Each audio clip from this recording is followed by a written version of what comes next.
What's going on, guys? This is Carl with the Racerred channel. We're riding the R1 today. I was thinking about doing a video about dogs. I was with my dog. Well, I'm always with my dog, but he's such a friendly, fluffy little guy that just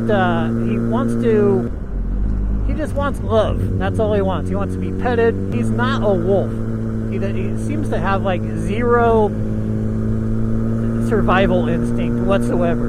I don't know that he has any survival instinct left in him. And I've read about dogs. I've watched podcasts about wolves. I've read about wolves. And one thing that they taught as fact about dogs is that they were descendants from the gray wolf.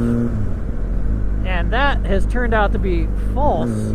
They actually do not know where dogs came from. So I have thought that they came from gray wolves because this is taught as fact. And this is kind of one of those things like evolution that they teach because things are close genetically, that they must be the same or must have come from that. They do this same thing with humans and chimpanzees, monkeys. Because there are similarities, they assume that that's where we originated from. And when it comes to evolution, there's a lot of adaptation. There's a lot of mating between animals, and they call that evolution. That's not evolution. That's not what it is. When you're talking about people, the monkeys that were in the trees that came down and started walking around on the soil, there would still be a smooth transition from that to people in current days. There wouldn't be just a hard line between the two like there is. There would be a smooth transition all the way through, and we could go see like half monkey, half people. But that's not my point, I guess. My point is that dogs came from an unknown species, and that's what we're finding out now, is that as far back as people can look in history, there's ancient writings, and even those people had dogs. Dogs came into these villages. They think that this wolf breed that no longer exists came into these villages and was friendly with people, and people were able to domesticate them. And dogs and wolves have the biggest disparity in weight between animals within a breed. So like a horse is going to be about the same size every time.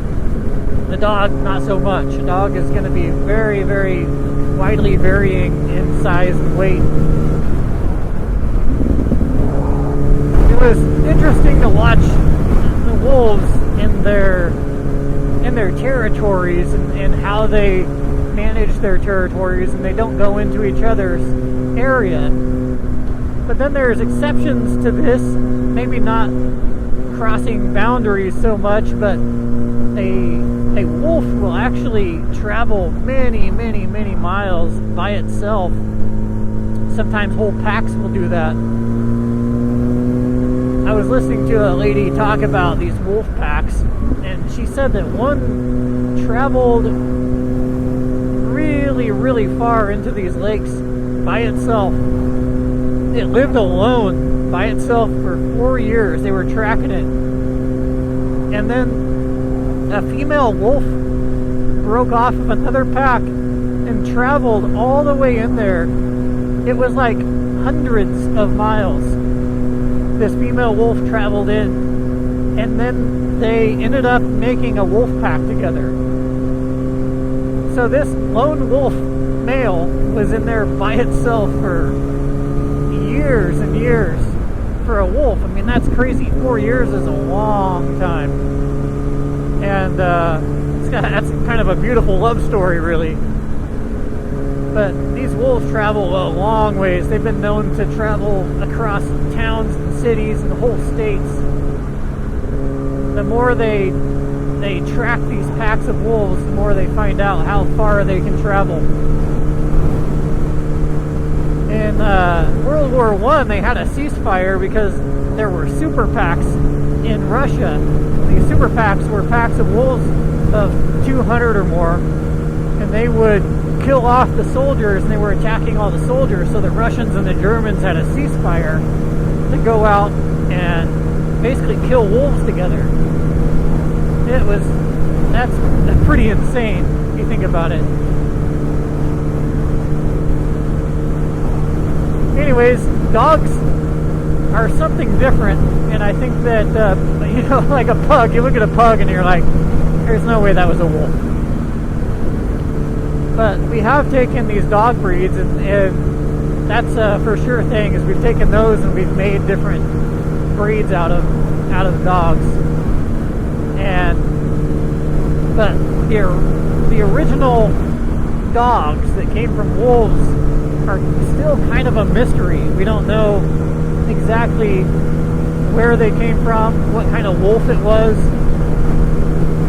What I didn't realize is that when you see a black wolf, that's just a wolf that has mated with a dog, or its parents mated with a dog, because wolves don't come in black. They are gray or white, but not black.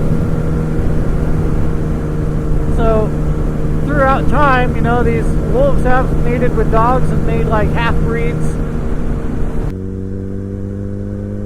So I find it interesting that whatever was back in the day, as far as wolves and dogs, there are wild dogs still to this day that roam around devouring animals.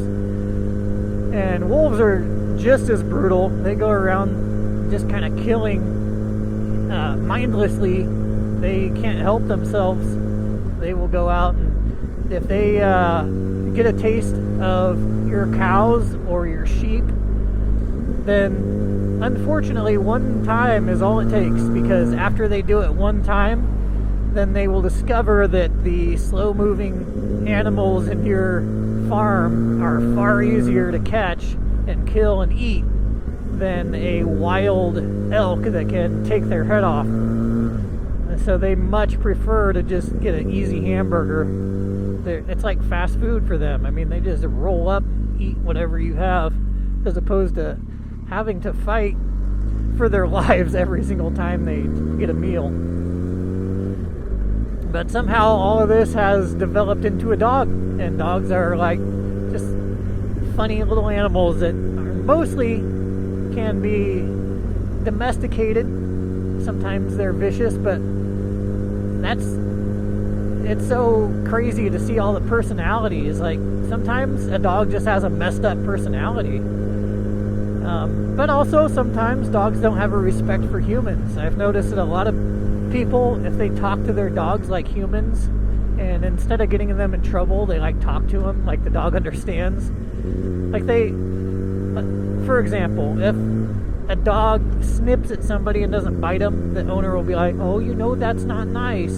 That's not nice, Betsy." Whoa, little kitty cat just tried to get run over. I almost smashed that little pussy. I might have to edit that one out. That was a funny joke, but probably not appropriate. Anyways, yeah, dogs need discipline. They're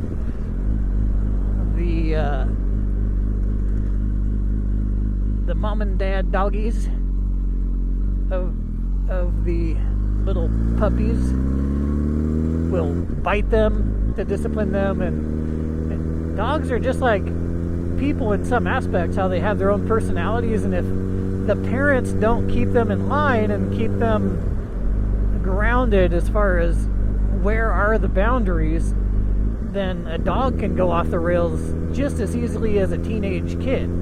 And a dog can be a bad dog. Like they can lose respect for people and start biting them. And it's not good when that happens.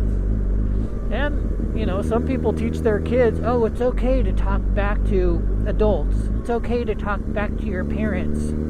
And they create these little snotty-nosed brats that just think it's okay to do whatever they want. There's no rules for them, and those are the inmates that I had to be the parent for, unfortunately. In corrections, we're in the business of being the father figure for those who never really had a strong father figure. But same with animals. You got to be a strong father figure. You can't just be a little wimp and say, let's do what you want. And then you have these animals that are exactly the same as these little brats that can't handle the word no because they never hear it.